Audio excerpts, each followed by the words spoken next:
Yeah, this is quite, the reflective time of the year where you look back at some of your wins, some of your losses. And usually at the beginning of the year, when you're planning your year, you're thinking about relationships as well, right? Like, do I want to have a successful relationship this year? What do I want the next step for my relationship to be like? But unfortunately, at the end of the year, you might think to yourself, yeah, I didn't maybe have any relationships this year, or I might have broken up with someone that meant something to me, that we had a romantic relationship with. So sometimes a relationship ends, but if you're actually honest, it ended way before the final goodbye. And that slow fading and that quiet emotional drift happens before you guys actually say, okay, this is the time for us to go our separate ways. We're speaking about emotional disconnection. And one of the most common but least visible signs of a relationship is declining is how this emotional disconnection develops quite gradually long before the breakup occurs. And we're understanding how and why this detachment happens today, and essentially to recognize some of the early signs and patterns that show that your relationship is breaking down. Joining us on the line is marriage counselor and global speaker Jabu Zwane. Jabi, thank you so much for joining us in this conversation. Good morning.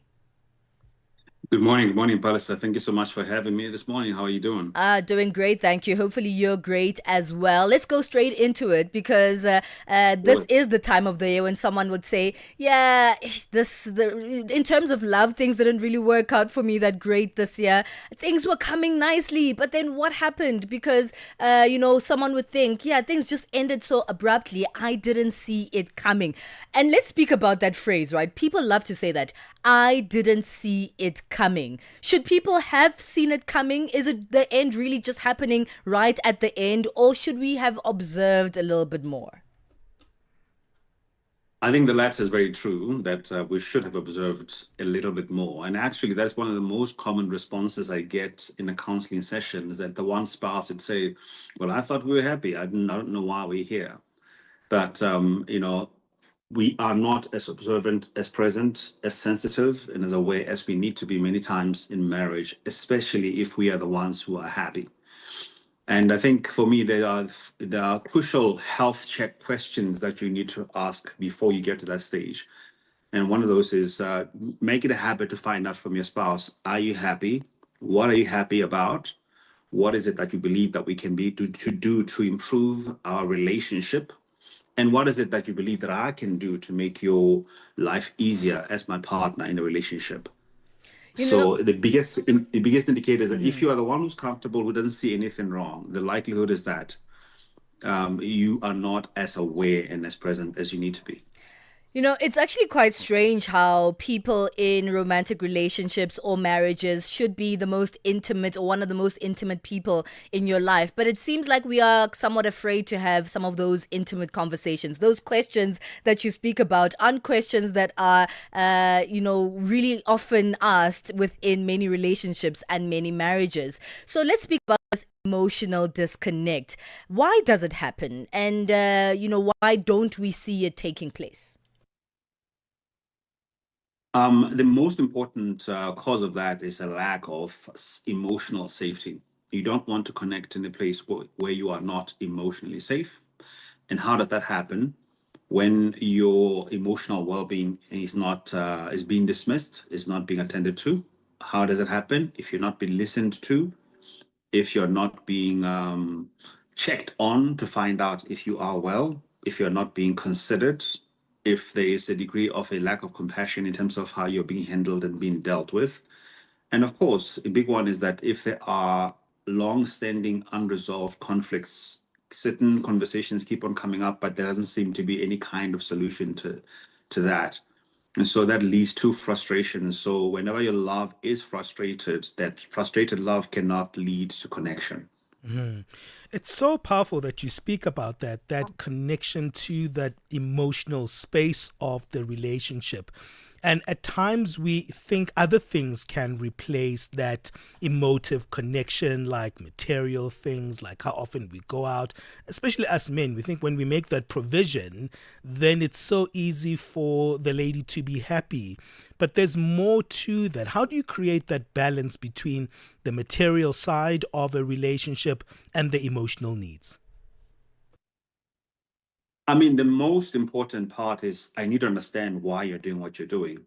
All right. You can buy me, we can go out, you can buy gifts, and you can do all of that. As long as there isn't sort of a quantifying reason, like you telling me that you love me, or you attending to the things that I need outside of the material. Like if a woman can, for example, provide for herself these things, and I'm coming along and I'm saying I'm providing them for you, why am I providing them for you? And the one way that that context is clear and it doesn't lead to confusion is as I've already said, if you are checking in on me, if you're being considerate, if you're treating me well, if we have the same, or you're on the same page on a lot of issues as far as values and belief systems are concerned, I mean, if all of those things are in place, then going out is a cherry on top, but that cannot be the main meal. Yeah, that's powerful that you say that. So, how do you evaluate that level of connection? You know, when a relationship starts off, or maybe is in the beginning stages, maybe 2 years in, there's usually kind of an excitement and a jubilance around that relationship. The more mature a relationship gets, there are more questions around why you're with that individual, and connection becomes a big test.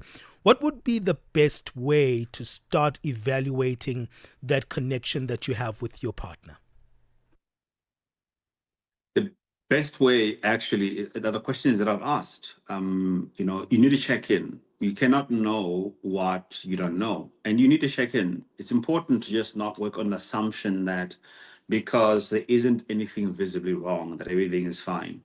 I'm going to actually make a very quick example of one company that died that suffered quite a bit was Nokia.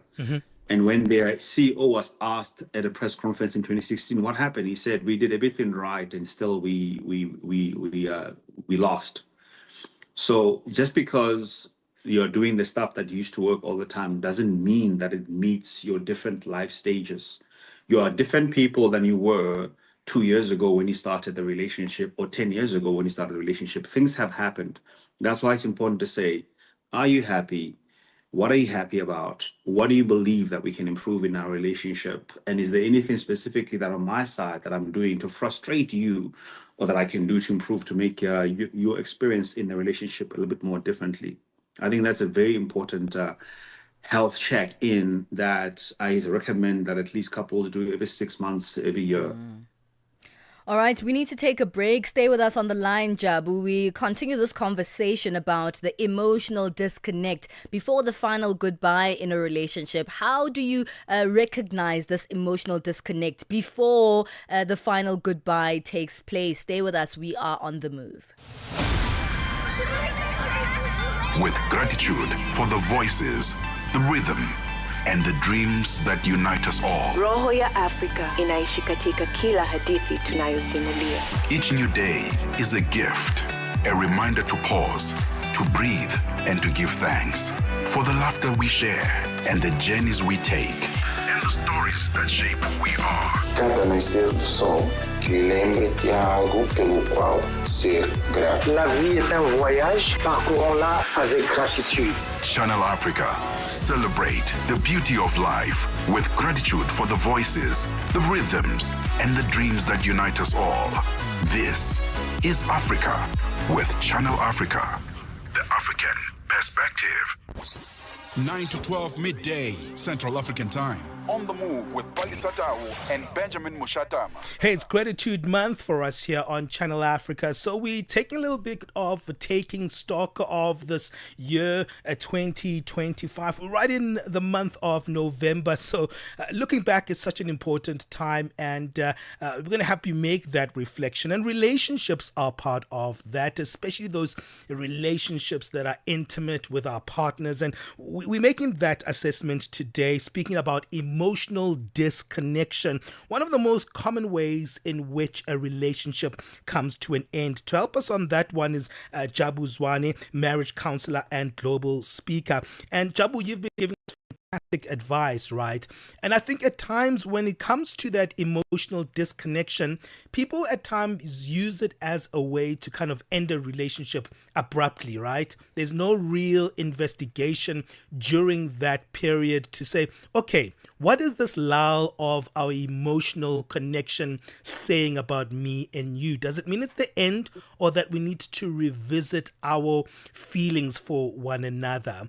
What would be the mature way of dealing with an emotional detachment? How do you start that conversation with your partner?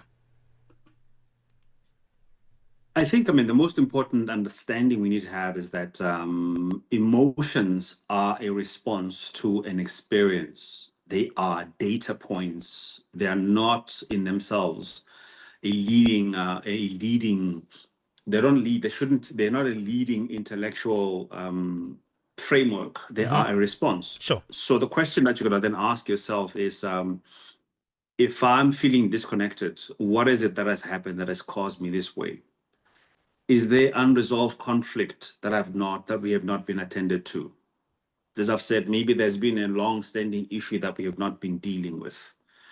When was the last time that you were intentional in attending to your partner, in loving them? When was the last time that you bought those flowers she's been complaining about? When was the last time that you made them that special meal that they've been asking you to do?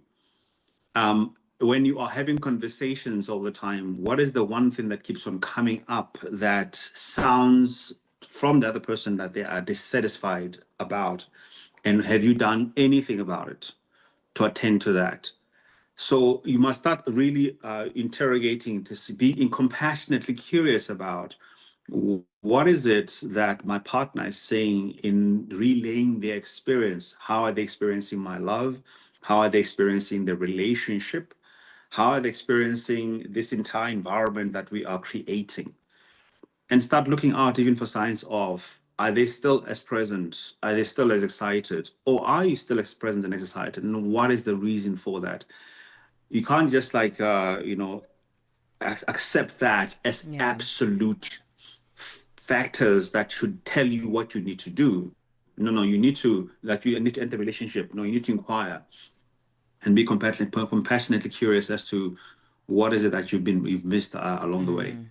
Jabu, is it ever too late? I was speaking to my colleague, Peter, earlier on, and he's like, he heard that, when your partner is shouting and is, coming at you and always trying to, sort of nag you about things, then you're still on the right path. They still want to be in a relationship. But then if they just go silent and they don't shout anymore and they don't nag anymore and they don't try as hard anymore, maybe you might have lost them. But how do you recognize those telltale signs to see that your partner has now emotionally disconnected, or maybe they're just fatigued of complaining about the same things over and over again? Is it ever too late? First of all, I like Peter. Peter is wise. Stick with him. He's a good friend. I agree. He is quite wise. Yeah. Look, there are 4 reasons. Dr. Gottman from the Gottman Institute have done a massive research, thousands of couples over the years, on the 4 horsemen that lead to divorces. And they have predicted with 93.7% accuracy couples that would divorce. And they said that if there's constant criticism, if there is contempt is where you start to look down on your partner and they don't hold as much value as they used to anymore. And you start becoming very sarcastic and antagonistic towards them. And there's stonewalling, and that is what Peter is talking about. And that is silence, where the person completely withdraws and they're no longer responsive to certain things that they used to be very agitated about.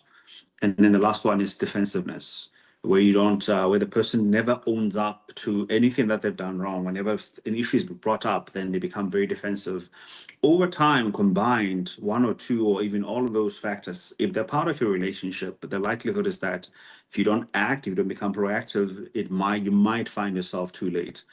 And it's very difficult to almost resuscitate a marriage where there is indifference. And indifference is exactly what Peter's talking about, where the person is no longer responsive or even reactive or even gets angry. They're just numb. They have no emotional energy, and they don't even have any moral will anymore to keep fighting over the same things. And then the natural next step is just basically to check out. and check out by simply leaving and walking out the door. And so that's when the too late comes in, is, when you feel like, what's the point anymore? What's the point of fighting anymore when you're just talking to a dead wall? Yeah. And I mean, when do you know at that point that, we might need external intervention? Maybe we need someone like you, Jabu, to counsel us. Maybe we need to go to a therapist. There are professionals out there who can kind of indicate what is the struggle. Let me start off by saying I think it's important to constantly be to go to a therapist or counselor, even when nothing is going on, just for a check-in. To have somebody that can literally just help you to take a little bit of stock on your relationship. But you know that you need to definitely go when your reasons for wanting to leave are starting to outweigh your reasons to want to stay. So there are stages to this. There's a point where when it starts, you have more reasons to stay and then fewer reasons to leave. And so your reasons for staying are starting to outweigh. But what I'm trying to play is that this is now a consciousness where you are constantly thinking about, why should I stay? Why should I stay? Why should I stay? That's a starting point. But then as time progresses, you'll find that your reasons for staying are starting to become less and less, and your reasons for wanting to leave are starting to become more and more. And when that shift happens, in fact, even when it begins, but when that happens, then you definitely are at an urgent stage in your relationship, and you definitely need to have intervention. Yeah, absolutely. Well, we'll leave it there. Just as a final, what do you think should be the indicator of when to let go of the relationship as we wrap things up?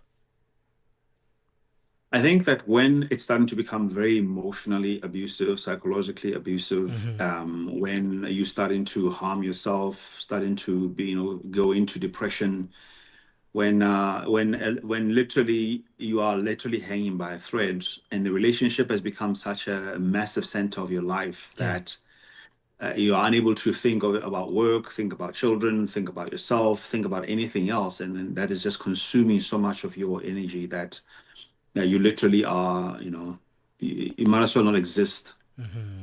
Then it definitely is time to take a break and to reset. Jabu, where do we find you? How do we employ your expertise? I am available on www.jabuzwane.co.za, on social media handles, on TikTok and also on YouTube. It's at Jabu Zwane Talks, and also on Instagram at Jabu Zwane Talks. And yeah, basically, if you just search for Jabu Zwane Mindset Development Specialist, pretty much on any internet platform, it should be very easy to access me. All right. Thank you so much, Jabu. Thank you for helping us on this relationship question. That's Jabu Zwane, marriage counselor and global speaker. Are you disconnecting? Or how do you know that, Thanks a lot, Selena, man. Thanks for having me. Yeah, you are disconnecting in a way that is detrimental, like Jabu was speaking, and saying, hey, maybe it's becoming abusive. Or maybe you're just disconnecting because the children are around. It's just a busy household. The schedules are just all over the place, and you haven't prioritized each other as a couple. Let us know on our WhatsApp number, +2763 406 9126. We'd love to hear from you. 9:30 Central African Time. Let's